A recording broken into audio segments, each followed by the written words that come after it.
Hingga kini penyebab kebakaran di pabrik Mendem masih diselidiki. Dan untuk mengetahui situasi terkini, kita sudah terhubung dengan Putu Diah di lokasi.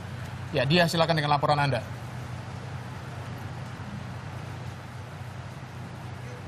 Ya, Tommy dan Elis, saat ini sejumlah karyawan yang ada di kawasan industri MM 2100 Cibitung masih mendatangi kawasan lokasi terjadinya ledakan tepatnya di PT Mandem.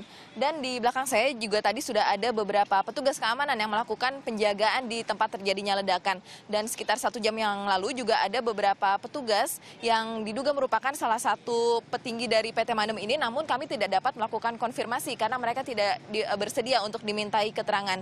PT Mandem sendiri memiliki 2.000 pekerja yang tempat bekerjanya terbagi di 2 lokasi. Tempat terjadinya ledakan ini adalah lokasi untuk pembuatan dan juga pengisian sejumlah produk kosmetik seperti parfum dan juga produk-produk lainnya. Sementara satu lokasi lainnya masih berada di kawasan Cibitung ini, namun aman dan tidak mengalami ledakan. Pada saat terjadinya ledakan pagi tadi, para karyawan masih melakukan aktivitas sehari-hari, yaitu melakukan pengisian dan juga pembuatan produk kosmetik tersebut. Dan akibat terjadinya ledakan, mengakibatkan kebakaran yang cukup besar dan menyambar ke beberapa instalasi sehingga menyebabkan kebakaran yang cukup parah. Menurut pengakuan dari sejumlah karyawan yang ada di kawasan industri ini, ledakan yang terjadi di PT Mandem termasuk yang terbesar di kawasan industri Cibitung. Berikut merupakan pernyataan dari salah satu pekerja di kawasan industri Cibitung.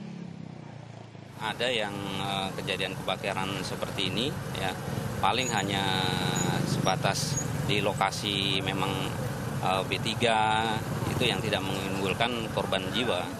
Terutama untuk perusahaan-perusahaan harus memperhatikan untuk keselamatan kerja supaya bagaimana tidak terjadi hal semacam itu, atau paling enggak proses evakuasi itu bisa lebih ditingkatkan lagi itulah.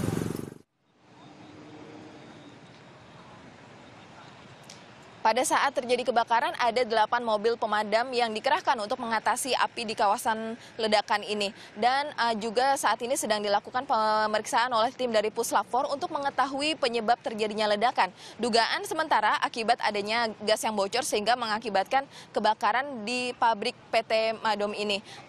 Saat ini juga ada 5 korban yang sudah dinyatakan meninggal dan 1 orang jenazah ada di RSUD Bekasi, sementara 4 lainnya ada di Rumah Sakit Polri Kramat Jati. Sementara untuk korban luka-luka dibawa ke beberapa rumah sakit, antara lain Rumah Sakit Permata Bekasi, Rumah Sakit Mitra Keluarga, serta untuk korban yang mengalami luka bakar cukup parah yaitu mencapai 70% dirujuk ke RSCM.